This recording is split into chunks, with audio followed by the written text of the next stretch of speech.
നമ്മുടെ വീട്ടിലെ അടുക്കളയിൽ ഗ്യാസ് കത്തുന്നതും റോഡിലൂടെ വണ്ടികൾ ഓടുന്നതും തമ്മിൽ പേർഷ്യൻ കടലിലെ ഒരു ചെറിയ ജലബാധയുമായി എന്തു ബന്ധമാണുള്ളതെന്ന് എപ്പോഴെങ്കിലും ചിന്തിച്ചിട്ടുണ്ടോ? ലോകത്തിന്റെ ഒരു കോണിൽ നടക്കുന്ന തർക്കങ്ങൾ എങ്ങനെയാണ് നിങ്ങളുടെ പോക്കറ്റിനെ ബാധിക്കുന്നത്? ഈ ചോദ്യങ്ങൾക്കുള്ള ഉത്തരമാണ് ഹോർമുസ് കടലിടുക്ക്. എന്താണ് കടലിടുക്ക് എന്ന് നോക്കാം. ഭൂമിശാസ്ത്രപരമായി വളരെ ലളിതമായി പറഞ്ഞാൽ, രണ്ട് വലിയ ജലാശയങ്ങളെ തമ്മിൽ ബന്ധിപ്പിക്കുന്ന ഇടുങ്ങിയ പ്രകൃതിദത്തമായ ജലബാധയെയാണ് കടലിടുക്ക് അഥവാ സ്ട്രെയ്റ്റ് എന്ന് വിളിക്കുന്നത്. ഇതിനെക്കുറിച്ച് കൂടുതൽ വ്യക്തമായ ധാരണ ലഭിക്കാൻ ഇനി പറയുന്ന പോയിന്റുകൾ ശ്രദ്ധിക്കുക. കടലിടുക്കിന്റെ സവിശേഷതകൾ. ഒരു വശത്തൊരു കരയും മറുവശത്ത് മറ്റൊരു കരയുമായിരിക്കും. ഈ രണ്ട് കരകൾക്കുമിടയിലുള്ള ഇടുങ്ങിയ കടൽഭാഗമാണിത്. രണ്ട് വലിയ കടലുകളെയോ അല്ലെങ്കിൽ സമുദ്രങ്ങളെയോ തമ്മിൽ ഇത് കൂട്ടിയോജിപ്പിക്കുന്നു.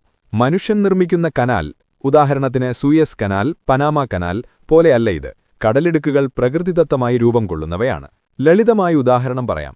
നമ്മുടെ വീടിനടുത്തുള്ള രണ്ട് വലിയ കുളങ്ങളുണ്ടെന്ന് വിചാരിക്കുക. ഈ രണ്ട് കുളങ്ങളെയും തമ്മിൽ ബന്ധിപ്പിക്കുന്ന ഒരു ചെറിയ തോടുണ്ടെങ്കിൽ ആ തോടിനെ ഒരു കടലിടുക്ക് എന്ന് വിളിക്കാം. ലോകഭൂപടത്തിൽ ഇതിന് സമാനമായ ചില പ്രശസ്തമായ കടലിടുക്കുകൾ ഇവയാണ്. ഇന്ത്യയെയും ശ്രീലങ്കയെയും വേർതിരിക്കുകയും ബംഗാൾ ഉൾക്കടലിനെ മന്നാർ ഉൾക്കടലുമായി ബന്ധിപ്പിക്കുകയും ചെയ്യുന്ന പാക് കടലിടുക്ക്, അറ്റ്ലാന്റിക് സമുദ്രത്തെ മെഡിറ്ററേനിയൻ കടലുമായി ബന്ധിപ്പിക്കുന്ന ജിബ്രാൾട്ടർ കടലിടുക്ക് എന്നിവ ചില ഉദാഹരണങ്ങൾ മാത്രമാണ്. ചരക്ക് നീക്കത്തിൽ എന്തുകൊണ്ട് കടലിടുക്ക് പ്രാധാന്യമാകുന്നു? കപ്പലുകൾക്ക് ഒരു കടലിൽ നിന്ന് മറ്റൊന്നിലേക്ക് പോകാൻ വൻകരകളെ ചുറ്റിക്കറങ്ങാതെ എളുപ്പത്തിൽ സഞ്ചരിക്കാനുള്ള വഴിയാണ് കടലിടുക്ക്. അതുകൊണ്ടുതന്നെ സാമ്പത്തികമായും സൈനികമായും ലോകരാഷ്ട്രങ്ങൾക്കിടയിൽ കടലിടുക്കുകൾക്ക് വലിയ പ്രാധാന്യമുണ്ട്. പെട്ടെന്ന് മനസ്സിലാവാൻ, രണ്ട് വലിയ സാഗരങ്ങളെ തമ്മിൽ കോർത്തിണക്കുന്ന ഒരു ചെറിയ നൂൽപ്പാലം പോലെയാണ് കടലിടുക്ക് എന്നുപമിക്കാം. പൊതുവെ കടലെന്നാണ് വിളിക്കുന്നതെങ്കിലും സമുദ്രം, ഉൾക്കടൽ എന്നിങ്ങനെ ചില സാഹചര്യങ്ങളിൽ നമ്മൾ കടലിനെ പറയാറുണ്ട്. ഏതെല്ലാം സാഹചര്യത്തിലാണ് നമ്മളിങ്ങനെ വിളിക്കുന്നത് എന്ന് മുൻപ് വീഡിയോ ചെയ്തത് നമ്മുടെ ചാനലിലുണ്ട്. ലിങ്ക് ഞാൻ ഡിസ്ക്രിപ്ഷൻ ബോക്സിൽ കൊടുത്തേക്കാം. അതുകൂടി ഒന്ന് കാണാൻ ശ്രമിക്കുക. എവിടെയാണ് ഈ ഹോർമുസ് കടലിടുക്ക്? ഭൂപടം നോക്കുമ്പോൾ ഒമാൻ, UAE, ദുബായ് എന്നീ രാജ്യങ്ങൾക്ക് സമീപം ഒരു കൊളുത്തുപോലെ വളഞ്ഞു നിൽക്കുന്ന ഒരു പ്രദേശം നിങ്ങൾക്ക് കാണാം. അറബിക്കടലിനെ പേർഷ്യൻ ഗൾഫുമായി ബന്ധിപ്പിക്കുന്ന ആ ഇടുങ്ങിയ കടൽ വഴിയിലൂടെയാണ് ലോകത്തിന്റെ ഭാഗ്യധേയം ഒഴുകുന്നത്. പേർഷ്യൻ ഗൾഫിനും ഒമാൻ ഉൾക്കടലിനുമിടയിലുള്ള കടലിടുക്കാണിത്. ഇതിന്റെ വടക്കൻ തീരത്ത് ഇറാനും തെക്കൻ തീരത്ത് യുണൈറ്റഡ് അറബ് എമിറേറ്റ്സും ഒമാന്റെ ഭാഗമായ മുസന്തം ഉപദ്വീപുമാണുള്ളത്. ഈ കടലിടുക്കിൽ നീളം ഏകദേശം 167 കിലോമീറ്ററാണ്. എന്നാൽ ഇതിന്റെ വീതിയാണ് ഏറ്റവും ശ്രദ്ധേയം. ഏറ്റവും വീതി കുറഞ്ഞ ഭാഗത്ത് വെറും 33 കിലോമീറ്റർ മാത്രമാണ് ദൂരം. കപ്പലുകൾക്ക് സഞ്ചരിക്കാൻ സാധിക്കുന്ന പാതയ്ക്ക് അഥവാ ഷിപ്പിംഗ് ലൈനിന് വെറും 3 കിലോമീറ്റർ വീതി മാത്രമേ ഉള്ളൂ. ഇറാൻ എന്ന കാവൽക്കാരൻ. വീട്ടിന്റെ ഉമ്മറത്തിരിക്കുന്നയാൾക്ക് അകത്തേക്ക് ആരു വരണമെന്ന് തീരുമാനിക്കാൻ എളുപ്പമാണ് എന്നു പറഞ്ഞതുപോലെ ഭൂമിശാസ്ത്രപരമായി ഹോർമുസ് കടലിടുക്കിന്റെ കാര്യത്തിൽ ഇറാൻ ഈയൊരു സ്ഥാനത്താണിരിക്കുന്നത്.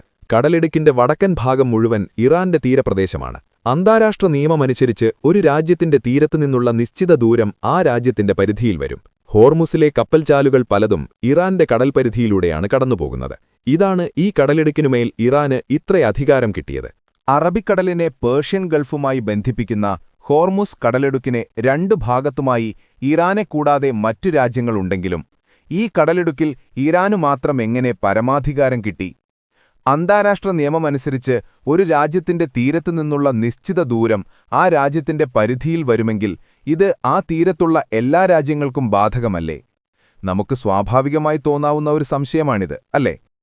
ഇറാന് ഈ കടലിടുക്കിൽ എങ്ങനെ കൂടുതൽ നിയന്ത്രണം ലഭിക്കുന്നു എന്ന് നോക്കാം.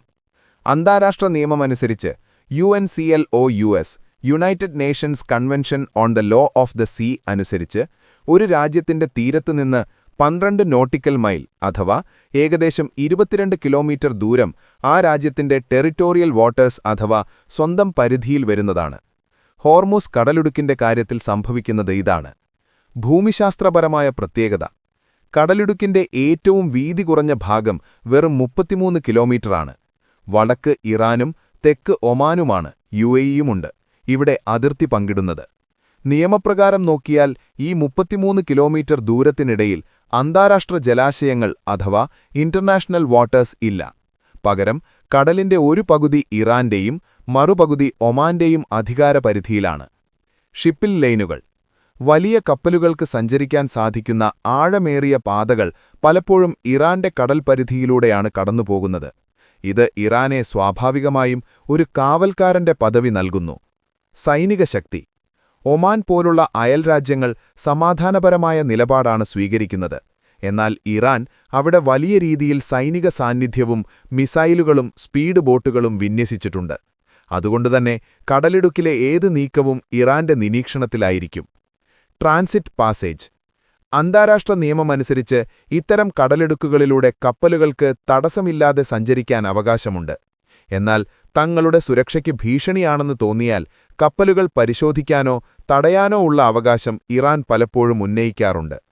ചുരുക്കത്തിൽ, നിയമം എല്ലാവർക്കും ബാധകമാണെങ്കിലും ഇറാന്റെ തീരത്തിന്റെ നീളവും സൈനികമായ മേൽക്കോയ്മയും അവരെ ഇവിടെ കൂടുതൽ ശക്തരാക്കുന്നു. 1979 ഇസ്ലാമിക വിപ്ലവത്തിനു ശേഷമാണ് ഇറാൻ ഈ മേഖലയിൽ തങ്ങളുടെ സൈനിക ശക്തി വർദ്ധിപ്പിച്ചത്. അമേരിക്കയുമായുള്ള തർക്കങ്ങൾ മുറുകിയതോടെ ഈ കടലിടുക്ക് ഒരു രാഷ്ട്രീയ ആയുധമായി ഇറാൻ ഉപയോഗിക്കാൻ തുടങ്ങി. തങ്ങളെ ഉപദ്രവിച്ചാൽ ലോകത്തിന്റെ എണ്ണ വിതരണം തടയും എന്ന ഭീഷണി ഇറാൻ പലപ്പോഴും ഉയർത്താറുണ്ട്. എന്തുകൊണ്ട് ഹോർമുസ് ഇത്ര പ്രധാനം? Strategic and tactical importance. സൈനികർക്കും വ്യാപാരികൾക്കും ഒരുപോലെ പ്രിയപ്പെട്ടതാണ് ഈ പ്രദേശം. ഇവിടം ആരു ഭരിക്കുന്നുവോ അവർക്ക് ലോക സമ്പദ്വ്യവസ്ഥയുടെ താക്കോൽ ലഭിക്കുമെന്ന് പറഞ്ഞാൽ തെറ്റില്ല. മധ്യേഷ്യയിലെ എണ്ണ ഉൽപ്പാദിപ്പിക്കുന്ന രാജ്യങ്ങളെ പുറം ലോകവുമായി ബന്ധിപ്പിക്കുന്ന ഒരേയൊരു കടൽമാർഗമാണിത്. ഇതാണ് ഹോർമുസ് കടലിടുക്കിന്റെ ഭൂമിശാസ്ത്രപരമായ പ്രാധാന്യം. ഇനി തന്ത്രപരമായ പ്രാധാന്യം എന്താണെന്ന് നോക്കാം. അമേരിക്കയുടെയും മറ്റും യുദ്ധക്കപ്പലുകൾക്ക് പേർഷ്യൻ ഗൾഫിലേക്ക് കടക്കണമെങ്കിൽ ഇറാന്റെ മൂക്കിന് താഴെ കൂടി വേണം പോകാൻ. ഇത് ഇറാനെ വലിയൊരു മേൽക്കൈ നൽകുന്നു. കടലിടുക്കിലെ ചെറിയ ദ്വീപുകളിൽ ഇറാൻ മിസൈലുകളും സ്പീഡ് ബോട്ടുകളും വിന്യസിച്ചിരിക്കുന്നു. ഇത് വലിയ കപ്പലുകളെ തടയാൻ അവരെ സഹായിക്കുന്നുവെന്നത് ഇറാന്റെ ടാക്ടിക്കൽ പ്രാധാന്യവുമാണ്. എണ്ണയുടെ ഒഴുക്കും കണക്കുകളും. Economic importance and oil trade. കണക്കുകൾ ചിലപ്പോൾ വിരസമായിരിക്കാം, പക്ഷേ ഹോർമൂസിന്റെ കാര്യത്തിൽ ഈ അക്കങ്ങളാണ് ലോകത്തെ ഭയപ്പെടുത്തുന്നത്. ഓരോ ദിവസവും ഇവിടെ കൂടെ ഒഴുകുന്നത് ദശലക്ഷക്കണക്കിന് ഡോളറുകളാണ്. ലോകത്തുൽപ്പാദിപ്പിക്കുന്ന ക്രൂഡ് ഓയിലിന്റെ ഏകദേശം 20% മുതൽ 30% വരെ ഈ കടലിടുക്കിലൂടെയാണ് കടന്നുപോകുന്നത്. ഏകദേശം 21 ദശലക്ഷം ബാരൽ എണ്ണയാണ് ഒരു ദിവസം ഹോർമൂസിലൂടെ കടന്നുപോകുന്നത്. 2018-2023 കാലയളവിലെ ശരാശരി. ലോകത്തിലെ പ്രകൃതിവാതകത്തിന്റെ വലിയൊരു ഭാഗവും പ്രത്യേകിച്ച് ഖത്തറിൽ നിന്ന് ഇതിലൂടെയാണ് കയറ്റി അയക്കുന്നത്. ഏഷ്യൻ രാജ്യങ്ങളായ India, China, Japan, South Korea എന്നിവരാണ് ഈ എണ്ണയുടെ പ്രധാന ഉപഭോക്താക്കൾ. ഇന്ത്യയുടെ എണ്ണ ഇറക്കുമതിയുടെ വലിയൊരു ഭാഗവും ഇതിനെ ആശ്രയിച്ചാണ്. ഇറാൻ ഈ വഴി അടച്ചാൽ എന്ത് സംഭവിക്കും? Impact of blockade. ഹോർമൂസ് കടലിടുക്ക് 1 മണിക്കൂർ നേരം അടച്ചിട്ടാൽ പോലും ലോകവിപണിയിൽ അതിന്റെ പ്രതിഫലനം മിന്നൽ വേഗത്തിലുണ്ടാകും. അതൊരു സാമ്പത്തിക സുനാമിക്ക് തന്നെ കാരണമായേക്കാം. എണ്ണവില കുതിച്ചുയരും. ബാരലിന് $100 മുകളിൽ എണ്ണവില ഉടൻ തന്നെ എത്തും. ഇത് ലോകമെമ്പാടും പെട്രോൾ, ഡീസൽ വില വർദ്ധിപ്പിക്കും. സാധനങ്ങളുടെ വിലക്കയറ്റം. ഇന്ധനവില കൂടിയാൽ ചരക്കുകൂലി കൂടും. നിത്യോപയോഗ സാധനങ്ങൾ മുതൽ ഇലക്ട്രോണിക്സ് വരെ വില കൂടും. ആഗോള സാമ്പത്തിക മാന്ദ്യം. എണ്ണ വിതരണം തടസ്സപ്പെടുന്നത് വ്യവസായങ്ങളെ ബാധിക്കുകയും അത് ആഗോളതലത്തിൽ വലിയ സാമ്പത്തിക തകർച്ചയ്ക്കും തൊഴിലില്ലായ്മയ്ക്കും കാരണമാവുകയും ചെയ്യും.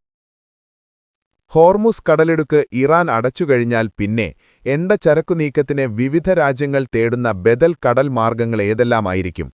ഇത് വരുത്തുന്ന സാമ്പത്തിക സമയനഷ്ടത്തെക്കുറിച്ചുകൂടി നമുക്കൊന്ന് പരിശോധിക്കാം. ഹോർമുസ് അടച്ചാൽ പകരം ഉപയോഗിക്കുന്ന മാർഗങ്ങൾ, ഓൾട്ടർനേറ്റീവ് റൂട്ട്സ്. ഹോർമുസ് കടലിടുക്ക് ഇറാൻ അടച്ചാൽ ലോകം തേടുന്ന പ്രധാന ബദൽ മാർഗങ്ങൾ ഇവയാണ്. ഈസ്റ്റ് വെസ്റ്റ് പൈപ്പ്ലൈൻ, സൗദി അറേബ്യയുടെ. കിഴക്കൻ മേഖലയിലെ എണ്ണപ്പാടങ്ങളിൽ നിന്ന് പടിഞ്ഞാറൻ തീരത്തുള്ള യാൻബൂ തുറമുഖത്തേക്ക് എണ്ണയെട്ടിക്കുന്ന വലിയ പൈപ്പ്ലൈനാണിത്. ഇതിലൂടെ എണ്ണയെട്ടിച്ചാൽ ചെങ്കടൽ വഴി പുറം ലോകത്തേക്ക് അയക്കാം. ഹബ്ഷാൻ ഫുജൈറ പൈപ്പ്ലൈൻ, UAEയുടെ. അബുദാബിയിൽ നിന്ന് ഹോർമുസ് കടലിടുക്ക് തൊടാതെ തന്നെ എണ്ണ ഫുജൈറ തുറമുഖത്തെത്തിക്കുന്ന പൈപ്പ്ലൈൻ. ഇവിടെ നിന്ന് നേരിട്ട് ഒമാൻ ഉൾക്കടലിലേക്ക് കപ്പലുകൾക്ക് പോകാം. Iraq Turkey pipeline. ഇറാഖിലെ എണ്ണ ടർക്കിയിലെ സിഹാൻ തുറമുഖം വഴി മെഡിറ്ററേനിയൻ കടലിലേക്കെത്തിക്കാം. സാമ്പത്തിക സമയനഷ്ടങ്ങൾ. ബദൽ മാർഗങ്ങളുണ്ടെങ്കിലും അവയ്ക്ക് ഹോർമുസിനെ പൂർണ്ണമായും പകരം വയ്ക്കാൻ കഴിയില്ല. ഹോർമുസിലൂടെ ഒഴുകുന്ന 21 ദശലക്ഷം ബാരൽ എണ്ണയുടെ പകുതി പോലും ഈ പൈപ്പ്ലൈനുകളിലൂടെ നീക്കാൻ കഴിയില്ല. ഇത് വിപണിയിൽ എണ്ണയുടെ കടുത്ത ക്ഷാമമുണ്ടാക്കും. കൂടുതൽ ചെലവ്. കപ്പലുകൾക്ക് ഹോർമുസ് ഒഴിവാക്കി ദീർഘദൂരം സഞ്ചരിക്കേണ്ടി വരുന്നത് ഇന്ധനച്ചെലവുകളും ഇൻഷുറൻസ് തുകകളും വർദ്ധിപ്പിക്കും. ഉദാഹരണത്തിന്, എണ്ണവില ബാരലിന് $100 മുതൽ $180 വരെ ഉയരാൻ സാധ്യതയുണ്ട്. സമയനഷ്ടം. കപ്പലുകൾ റൂട്ട് മാറ്റി സഞ്ചരിക്കുമ്പോൾ ദിവസങ്ങളോ ആഴ്ചകളുടെയോ താമസം നേരിടും. ഇത് ലോജിസ്റ്റിക്സ് മേഖലയെ തകർക്കുകയും ലോകമെമ്പാടും സാധനങ്ങളുടെ വിലക്കയറ്റത്തിന് കാരണമാവുകയും ചെയ്യും. ഇന്ത്യയെ ബാധിക്കുന്നത് ഇന്ത്യയുടെ എണ്ണ ഇറക്കുമതിയുടെ 60% ഈ വഴിയിലൂടെയാണ്. ഒരു തടസ്സം നേരിട്ടാൽ ഇന്ത്യയിലെ പെട്രോൾ, ഡീസൽ വില നിയന്ത്രണാതീതമായി വർദ്ധിക്കാനിത് കാരണമാകും.